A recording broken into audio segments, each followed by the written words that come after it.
Please subscribe Khabar Plus 18 for latest news and updates. मेरी आन तिरंगा है, मेरी शान तिरंगा है। जी हाँ, टोंक का फराज MBBS की पढ़ाई करने अपने वतन से यूक्रेन गया था, लेकिन रसिया और यूक्रेन के युद्ध में वह फंस गया। ऐसी सूरत में भारत सरकार ने ऑपरेशन गंगा चलाया और इसी ऑपरेशन गंगा के तहत फराज आज वापस नवाबी शहर टोंक अपने परिवार के साथ पहुंचा है। उसके माता पिता के साथ ही घर पर रिश्तेदारों और मिलने वालों का तांता लगा हुआ है। हर कोई खुश है। तो साथ ही फराज ने बताया कि किस तरह वह उसके साथी छात्रों के साथ अपनी बस पर तिरंगा लगाकर युद्ध वाले यूक्रेन से भारत तक पहुंचा है। और जैसा कि रशियन जनरल ने कहा था कि आप अपनी बस के आगे तिरंगा लगा लें, फ्लैग अपना लगा लें, तो रशियन आर्मी आपको कुछ नहीं कहेगी। और बल्कि रशिया के जो इंटेलिजेंस ऑफिसर्स हैं वो आपको छोड़ के आएंगे वहाँ तक। और हकीकत बात है, जब हमने उसको लगाया तो हमें किसी चेक पॉइंट पर रोका नहीं गया। हमें बिल्कुल सेफली हमें जो है पास करने दिया। हंगरी बॉर्डर पर हम लोग गए। वहाँ पर हम लोगों ने इमिग्रेशन में 8.5 घंटे में हम लोग खड़े रहे सभी लोग। और लड़कियों के लिए उन्होंने आसानी कर दी थी, वो पहले जा सकती थी।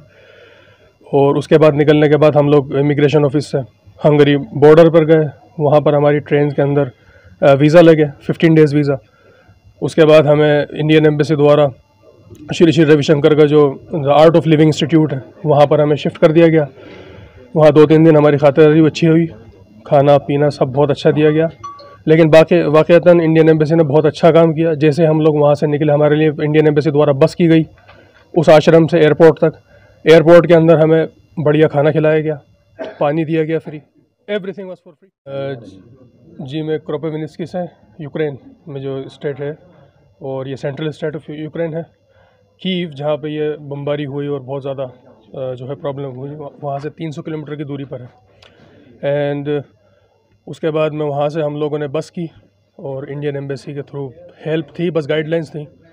बट कुछ बच्चों ने सोचा कि नहीं, हमें बॉर्डर की तरफ जाना चाहिए। जिस तरीके के हालात थे वहाँ पर, जिस तरीके से शेलिंग्स हो रही थी और बच्चे जो है गोडाउन्स में और बंकर्स में छुपे हुए थे, और मेट्रो स्टेशन के डाउन पार्ट में जब बिल्कुल ट्रेन के नीचे ही मान लो छुपे हुए थे, वहीं सो रहे थे।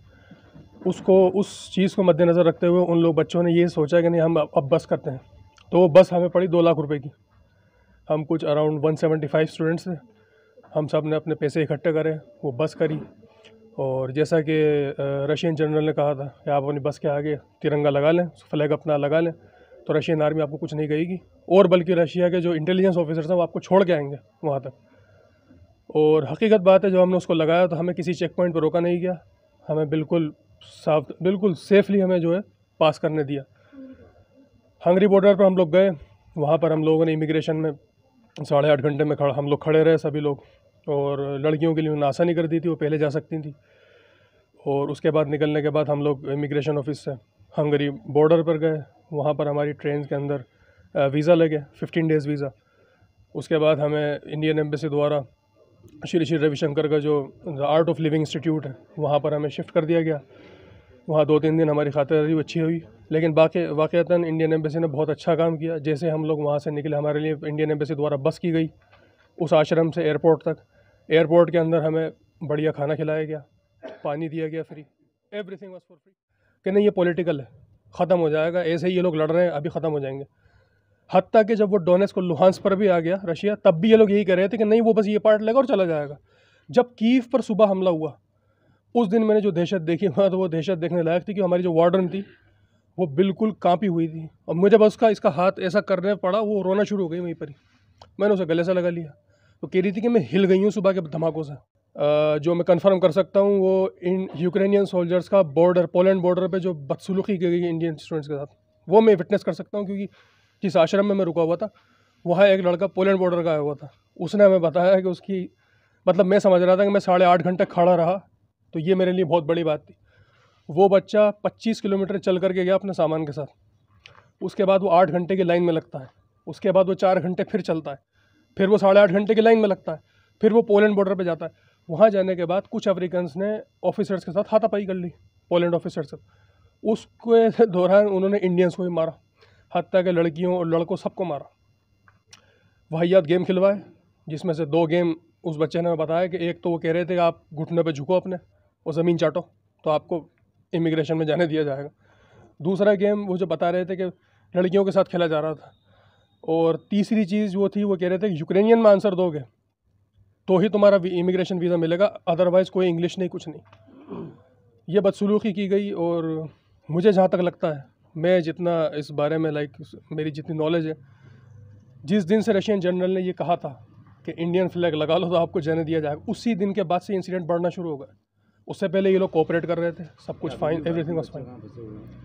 अब भी बच्चे वहाँ फंसे हुए हैं। आज भी जो है एक उषा नाम की लड़की है, वो किरोवग्राद में ही है। जिस दिन में निकला उसके काफ़ी 2-3 दिन बाद तक भी वहीं फंसी रही।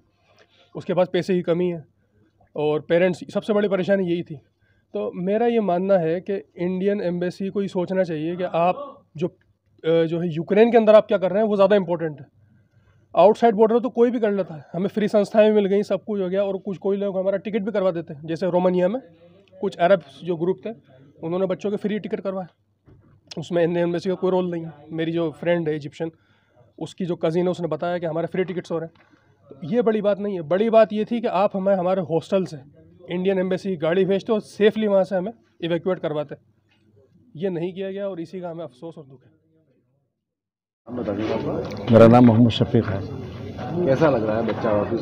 सर बहुत खुशी हो रही है और इसके लिए, इस खुशी के लिए सभी लोग जिम्मेदार हैं। इसके लिए ख़ास तौर से इंडियन गवर्नमेंट, राजस्थान गवर्नमेंट, जो इन्होंने कोऑपरेट किया, जो सहयोग किया, सही माने में वो काबिल तारीफ़ है, प्रेज़वर्दी है और उसको हमें सपोर्ट करेंगे पूरा। हमला हो रहा था, लगातार खबरें आ रही थी, किस तरीके का उस टाइम महसूस हो रहा था? बहुत टेंशन, बहुत तनाव, लेकिन खुदा पर भरोसा था कि जो भी होगा वो अच्छा होगा और अच्छा ही हुआ।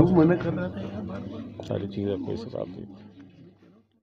बस कह नहीं सकते कि कितनी खुशी हुई है। और मेरा बच्चा तो मेरे पास आ चुका है, लेकिन मुझे सबसे ज़्यादा इस बात का दुख है कि अभी बहुत सारे बच्चे वहाँ हैं। तो मैं उनके लिए भी प्रे करती हूँ कि जैसे मुझे खुशी मिली है, ऐसे उनके भी माँ बाप को बहुत जल्दी खुशी मिले। मेरा नहीं था जब, क्या कैसा रूटीन था? बस पूछे ही नहीं आप, क्या था नहीं। जैसे हमें मालूम चला कि बहुत ज़्यादा बमबारी चल रही है और इस बीच में हमारा बच्चा है। बार बार हम इससे कहते थे बेटा, और कई मरतबा तो इसकी टिकट हमने करवाने की कोशिश भी कर ली थी, पूरी तैयारी हो चुकी थी, लेकिन फिर इसके यूनिवर्सिटी से आया कि हम ऑफलाइन कर देंगे। तभी इसका वॉइस कॉल आया कि मम्मा मैं नहीं आऊँगा क्योंकि यहाँ यूनिवर्सिटी में खोल दिया। लेकिन जब कीव में बमबारी होने लगी उस टाइम हमने कहा नहीं बेटा, अब आपको नहीं रुकना है, अब आपको सीधे जो है आ जाओ, चाहे कैसे भी करके। जैसे भी यहाँ से गाइडलाइन शुरू हुई एमबीसी से, मैंने कहा बेटा आप ऐसे ही करिएगा, आपको आना है ग्रुप में, और ग्रुप में आना है, झंडा लगाना है आपको अपनी बस के आगे, और फिर आपको सेफली अपने बॉर्डर तक पहुँचना है। तो ये माशाल्लाह पहुँच गया, ये हंगरी बॉर्डर पर पहुँचा। वहाँ फिर जो ये जब ये सेफली वहाँ पहुँच गया तब फिर थोड़ा दिल को सुकून हुआ कि हाँ, सेंट्रल गवर्नमेंट का बहुत बहुत शुक्रिया। उन्होंने बहुत अच्छा काम करा कि फ्री ऑफ चार्ज इनको वहाँ से यहाँ से जो है हमें बताया बच्चे को लेकर। फिर उसके अलावा हम जो स्टेट गवर्नमेंट का बहुत बहुत शुक्रिया अदा करते हैं कि उन्होंने फ्री ऑफ चार्ज दिल्ली से लेकर के यहाँ तक करा, और हमारा बच्चा बहुत अच्छे ढंग से और हर तरह से आया। किसी बात का कोई पैसा नहीं लिया गया, न टिकट लिया गया, सब बहुत अच्छा, बहुत ज़्यादा।